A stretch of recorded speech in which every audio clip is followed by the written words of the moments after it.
This is my grandfather who lived till 96. Now, admittedly, 96 is not 100, but I figure it's pretty old and it's good enough to say that he lived a very long and healthy life. So my grandfather on my dad's side lived till 96 and he died of natural causes. Now, I don't know what that actually means. To my recollection, he died in his sleep. He was at the very end in an old age home, in a frail care facility, but right up until the very end, he had his mind, he was sharp as anything. He had, I think, just a hearing aid and he wore glasses. That was it. Maybe he didn't even wear a hearing aid. Maybe at the end he did. I can't remember. But he was fit and healthy right up until the end. Now, there's a newspaper article, which I will pop on the screen here, detailing that when my grandfather turned 90, they did a little article on him and they said, he didn't smoke. He rarely took alcohol, as they said, took alcohol. I don't ever recall him drinking. He was active when he was young, playing rugby and cricket and sports, but I don't recall him playing sports. Obviously, as his grandchild, I just remember my grandfather being older. And what I do remember is that he used to take his dog for long walks every day. My memories of my grandfather are when we used to go and visit him. So my dad and myself used to go and visit my grandfather. He lived up in Joburg. So it was about an 8-hour car trip to go and visit my grandfather. And we would go and visit him. He would clean his own house. He would cook for himself. He would do all the washing up and all the dishes. And he was sprightly and healthy and intelligent, and he kept up with the world. Now, I do remember that he wasn't particularly warm and affectionate and enthusiastic and outgoing. He was more of a shy, reserved, quieter type of gentleman. And I remember he always used to wear pretty formal clothes, even in his own house, like the proper formal pants and a cardigan and maybe often a button-up t-shirt. So, even just being retired in his home. He worked as a civil servant his whole life. So he had one job, to my knowledge, for his whole life, which is what people did back then. And he stayed in the same home. My father grew up in the home that my grandfather was in until later he had a fall, and then he moved in with my aunt. And from there, he went into frail care. But 96 is a good innings. And so I just wanted to go through my impressions of my grandfather, why I think he lived that long, and how different it is to a lot of the recommendations that we hear today for longevity. So, for example, you get Dr. Gabrielle Lyon, who goes on and on about protein. And I'm not disputing that protein is good for us, and I'm sure we do need the amino acids. But honestly, to my knowledge, my grandfather didn't worry about protein. He ate very normal foods.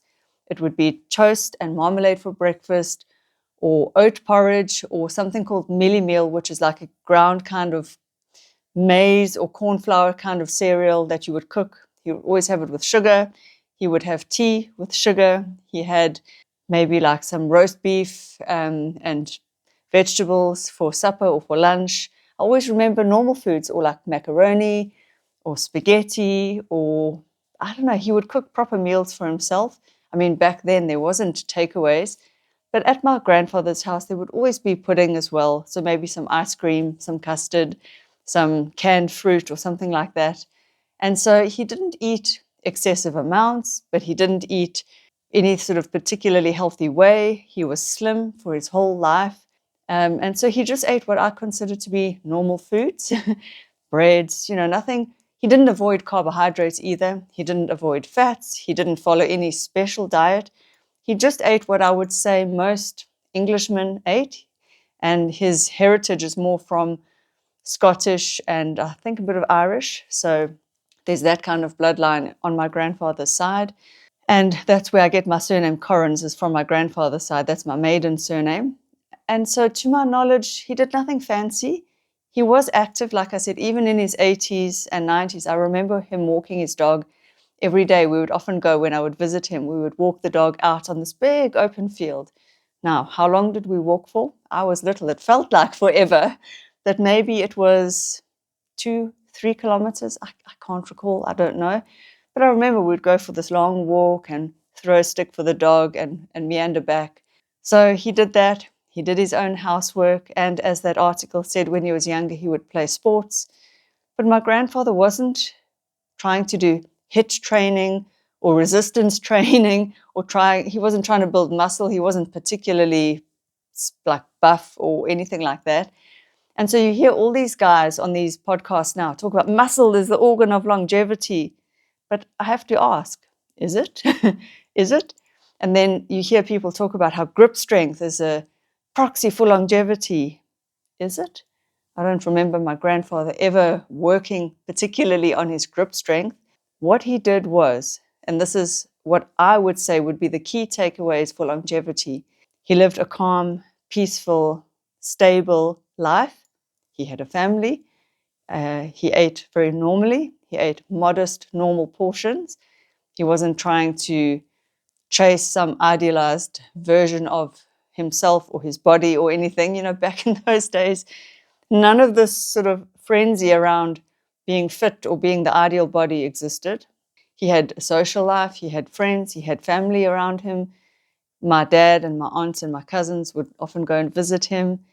He, like I said, he stuck to his routine. He cleaned his own house right up until the end. He maintained his house. He cooked for himself.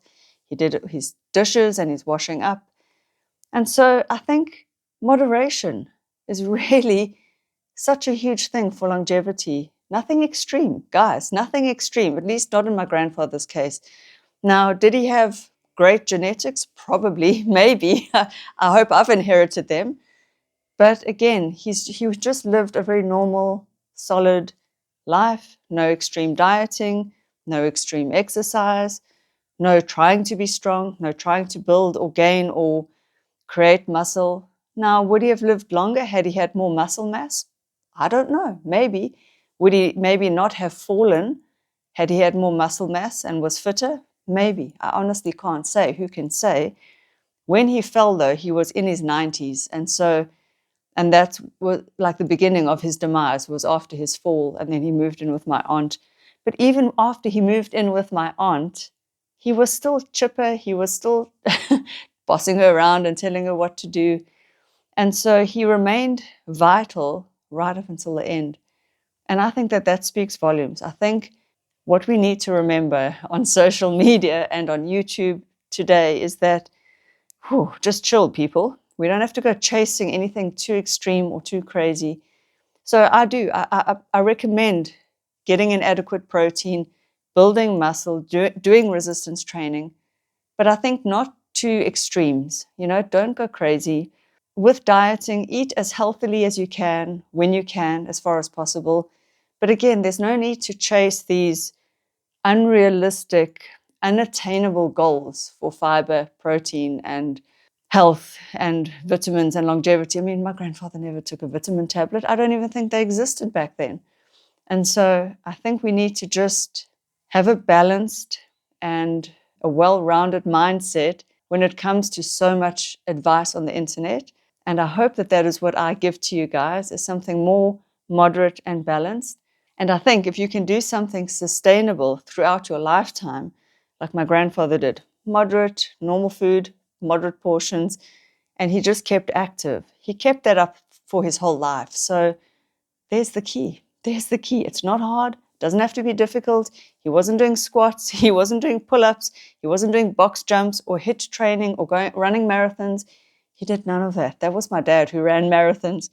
My grandfather was the ultimate calm, cool, collected, chill dude, pleasant. He would whistle while he did his housework around the house. He kept up with the news. He kept his brain sharp. I do remember him doing crossword puzzles. And that's it. That is it. So I think just keep a balanced view. And I hope that this helps you. I hope it helps you to realize that a normal life is a beautiful life. One doesn't have to chase extremes unless you want to. If that's your thing, go for it. So I hope you enjoyed this video, and I will see you guys in the next one. Bye.